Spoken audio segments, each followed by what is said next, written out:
Hello friends, Tanya here for Spellbinders, and today we're going to play with the From the Garden collection.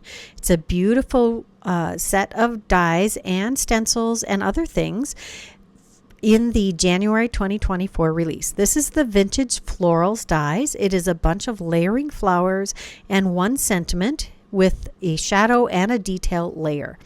I die cut all of the flower pieces from some watercolor cardstock, and the leaves and stems I die cut from some watercolor cardstock that I had done a wash of green watercolor over. I die cut the sentiment with some cardstock that I had gilded with the Pearl Lustre gilding polish and with the Simon Hurley Lunar paste in Slippery When Wet. If you have gilding polishes, lunar pastes, those kinds of things, you can make your own metallic paper anytime. I think it is a great addition to your stash, and I use them a ton. Now I filmed this in my stepdad's house in my mini craft room, so I had very limited supplies. I did bring my Daniel Smith watercolor palette. This is one of, I think I have 3 watercolor palettes with Daniel Smith watercolors. You can use any watercoloring medium that you would like, including re-inkers or ink smushed ink, whatever water reactive medium you would like to try. Spellbinders does sell the Colle watercolors, which are supposed to be a nice high quality watercolor palette.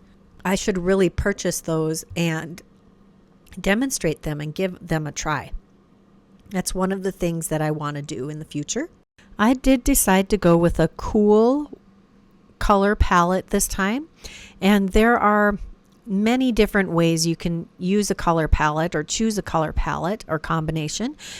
I oftentimes will go with either a cool color palette or a warm color palette.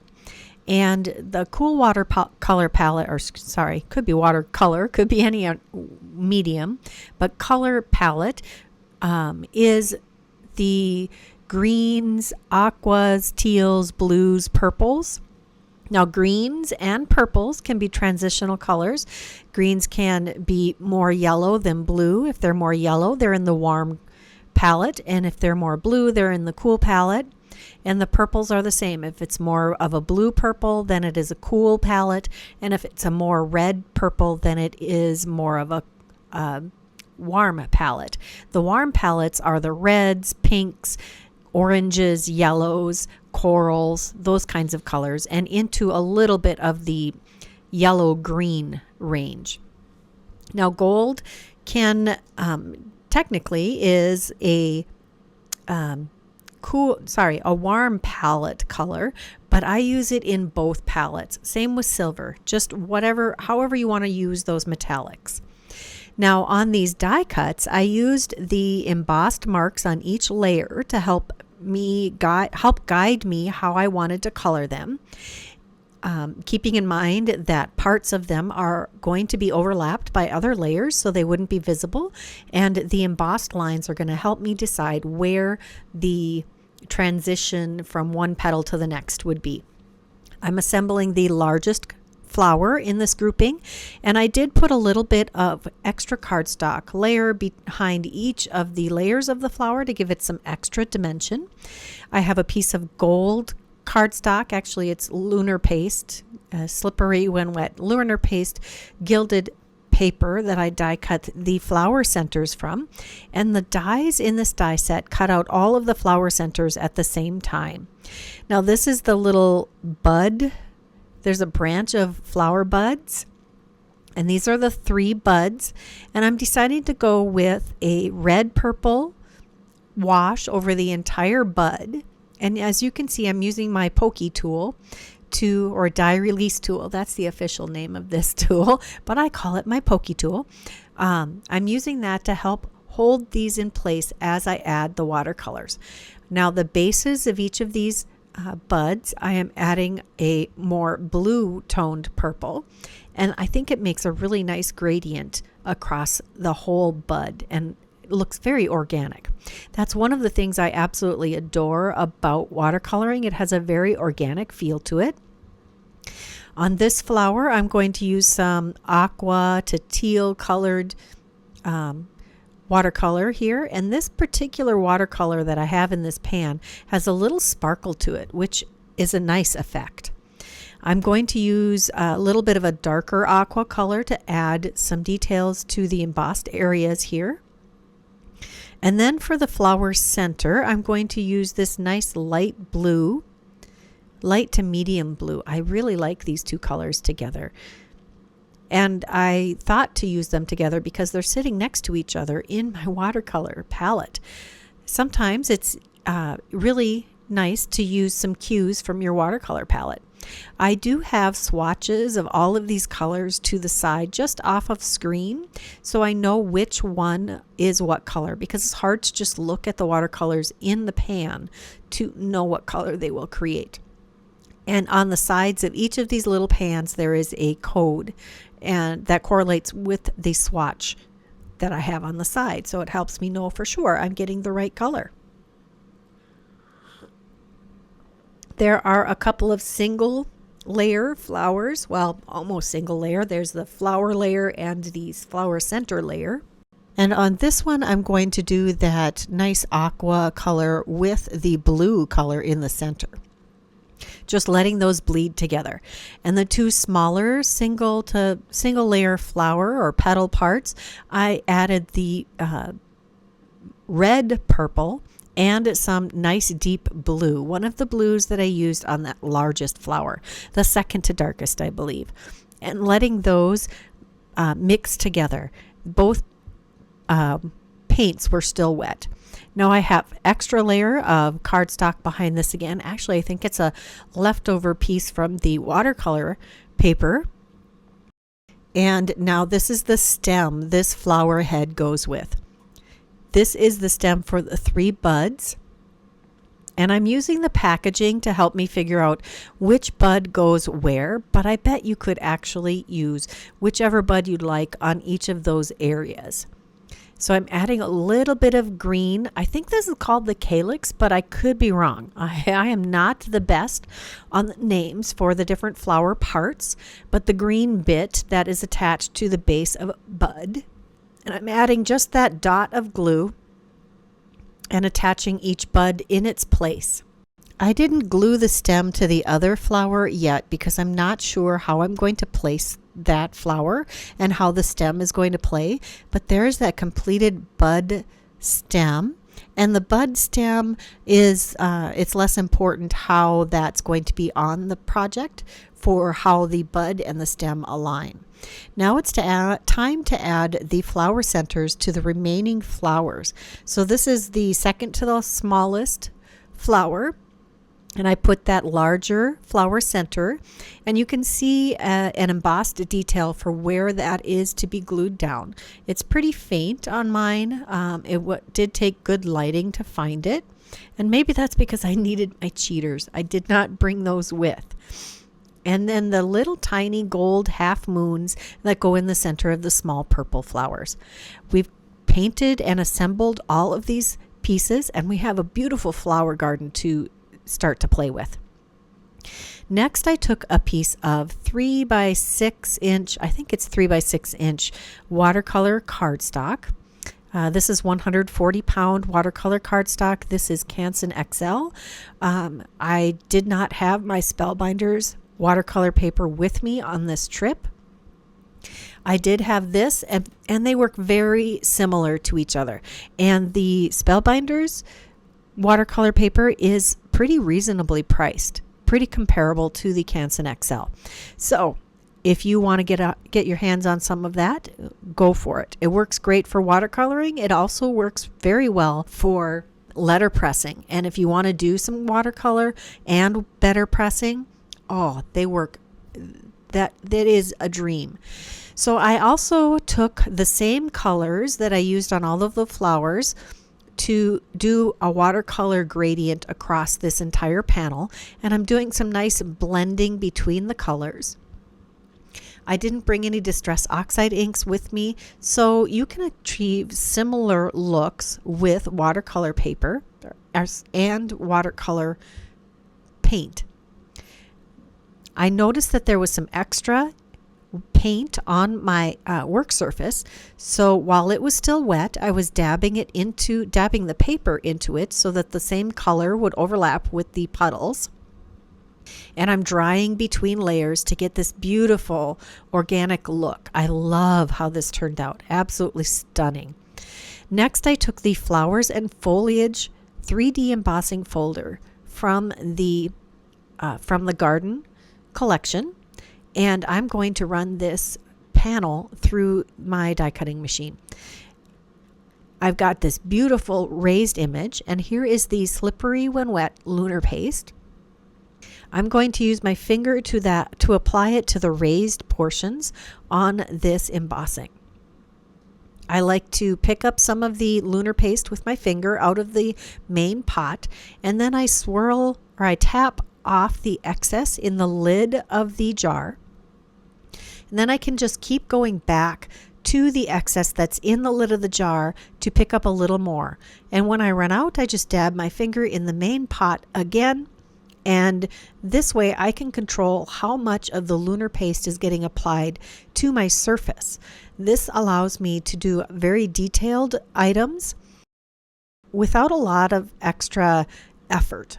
I was going for a mainly on the raised portions look on this, and the finished effect on this is absolutely stunning. The vibrancy and the complexity of the colors in the background of that watercolored background combined with the lunar paste over the top of that embossed background is so gorgeous. I have it in my hand here, and I just can't believe that I actually made this. It is so beautiful. So if you have the opportunity to do some watercoloring and then do some embossing and using some kind of polish or paste to add detail to your raised images, you are going to feel like an artiste when you are done. It's just gorgeous. Next, we're going to use the Heartfelt Thanks and Scallops. This is another die set from this collection. I have some cardstock that I have gilded with the lunar paste and the pearl lustre gilding polish. And I had just taken half sheets of cardstock and did that. And it's in my file of scraps. This is what I'm using for metallic cardstock in my mini craft room. I took the Thanks detail die and shadow die to create this sentiment, and I'm layering these up to create a beautiful focal point on this gorgeous background. To give this a little extra pizzazz, I did layer up 3 extra layers behind this Thanks, so it really stood out on top of this gorgeous background. So I'm going to add a little bit of glue to our assembled showing piece and add 1 layer and make sure the edges are all lined up appropriately. Add glue and add our next layer. And actually, I guess I didn't do 3 layers of additional cardstock. I only did 2, and that was good and plenty. You could do more if you wanted, but it's a total of 3 of the shadow layers. I do have an extra piece of cardstock behind our watercolor panel just because it needs a little extra stability, and I like the little bit of shadow you get against the cardstock base. And this is a 6 1/4 by 3 1/4 inch mini slimline card. I'm using my mini Misty, or sorry, that's my original Misty, the Misty, to add a little extra weight on this while I'm gluing it to give it a little extra heft to help it adhere well. We're going to take the vintage floral dies again, and I have a piece of watercolor paper that I did another gradient with those same colors. Die cut the smaller there's a die that cuts 2 smaller flowers, and I'm using the gilding polish to highlight the embossed areas on these pieces. This was another experimental whim of mine, and you guys actually get to see that a lot. I will just experiment to see how I like something, and oftentimes I will like it and I'll use it in a project.